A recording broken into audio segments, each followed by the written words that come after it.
சூப்பராக இருந்துச்சு. சாஸ் மட்டும் வேகாது, புளிக்குது ரொம்ப. குடிக்கா அதான் டேஸ்ட். லைட்டா ஊத்துடா. லைட்டா ஊத்துடா. இது நீங்க அது என்னது உளுந்தோடையா? அந்த பக்கம் என்னது? வடை பாவ். வடா பாவ். உருளைக்கிழங்கு உள்ள ஸ்டஃப் பண்ணி அதுக்கு சரி நான் ஒரு எடுத்துட்டு வரேன். நல்லா ஒரு பச்சை மிளகாவா? ஐயோ வச்சுடா. வரப்பு இருக்காது. ஒண்ணு மட்டும் வை. எனக்கு வச்ச மாதிரி 2 வச்சிராதீங்க. ஆமா. என்ன பண்றீங்க? அது இல்ல அப்படி பண்ணாத.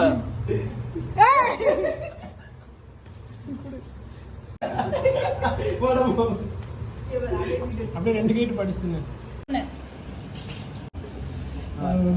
காரமே இருக்காது, நீங்க செமையா காருது. லைட்டா மிளகா அவ்வளவுதான்.